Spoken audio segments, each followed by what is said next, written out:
Assalamu alaikum.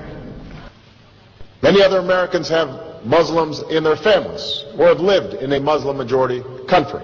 I know because I am one of them. But my father came from a Kenyan family that includes generations of Muslims. As a boy, I spent several years in Indonesia and heard the call of the azan at the break of dawn. I have known Islam on 3 continents before coming to the region where it was first revealed.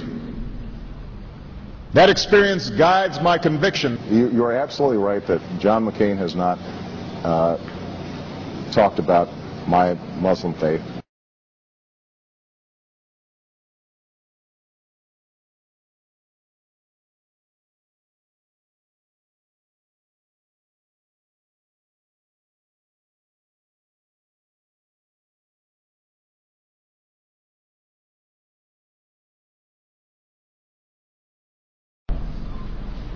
As the Holy Quran tells us, the Holy Quran teaches that, the Holy Quran tells us, and the Holy Quran also says,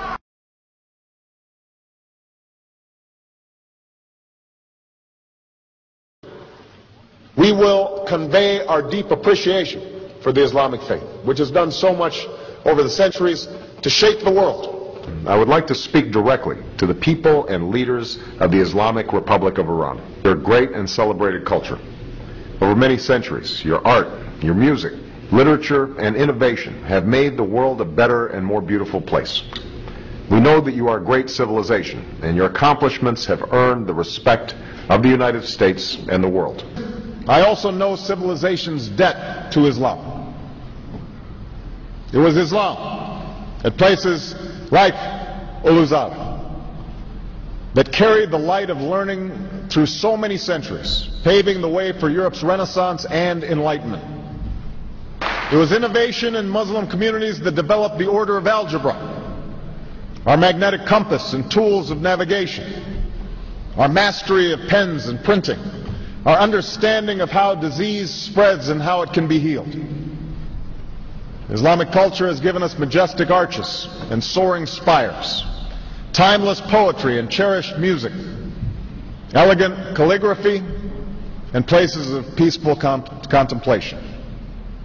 They have fought in our wars, they have served in our government, they have stood for civil rights, they have started businesses, they have taught at our universities, they've excelled in our sports arenas, they've won Nobel Prizes, built our tallest building, and lit the Olympic torch.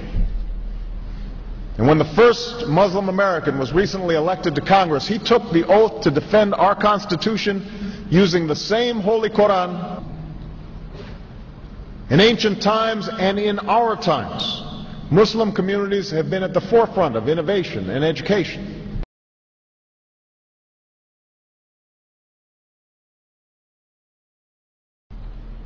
Islam is not part of the problem in combating violent extremism. It is an important part of promoting peace. The enduring faith of over 1 billion people is so much bigger than the narrow hatred of a few. In the United States, rules on charitable giving have made it harder for Muslims to fulfill their religious obligation. That's why I'm committed to working with American Muslims to ensure that they can fulfill zakat. It is important for Western countries to avoid impeding Muslim citizens from practicing religion as they see fit. And I consider it part of my responsibility as President of the United States to fight against negative stereotypes of Islam wherever they appear.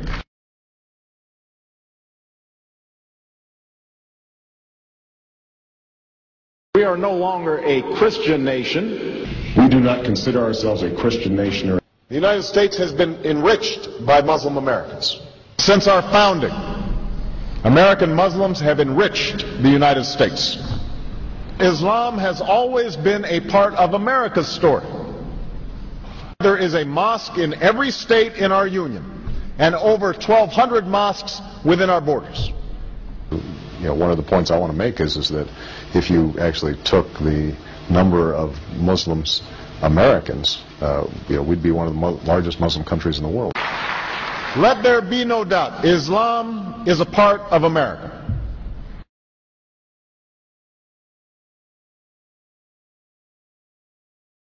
He did bow to the Muslim king, while he did not do it to the British Queen of England. And by bowing, he showed the world that I am subservient. I do bow down to you as a Muslim king, something no other president has done with Saudi Arabia.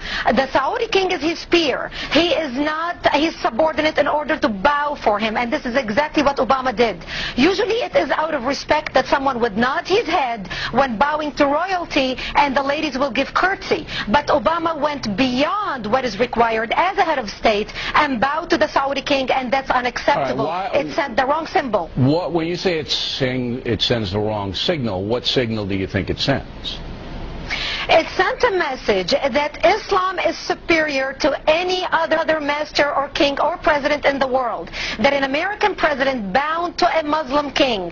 It also sent a message that terrorism and jihadism is giving Islam the respect it should have on the world stage, to the point that it made an American president, for the first time in history, bow to a Muslim king.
Presidential candidate Barack Obama is trying to change political fashion. He gave a speech in Iowa City today, and he wasn't wearing an American flag pin. Those pins have become synonymous with politicians since 9/11. Obama says he doesn't like how the pin has come to represent patriotism in America.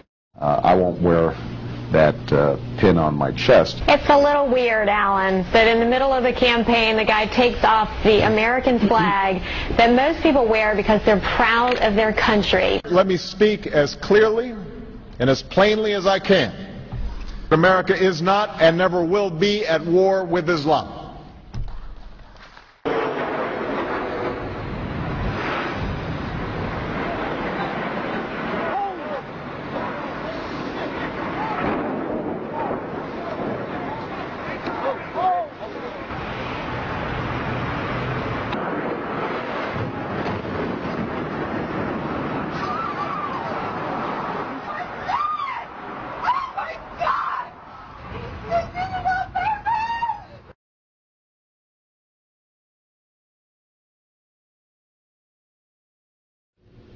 Thank you. And Eid Shoma Mubarak.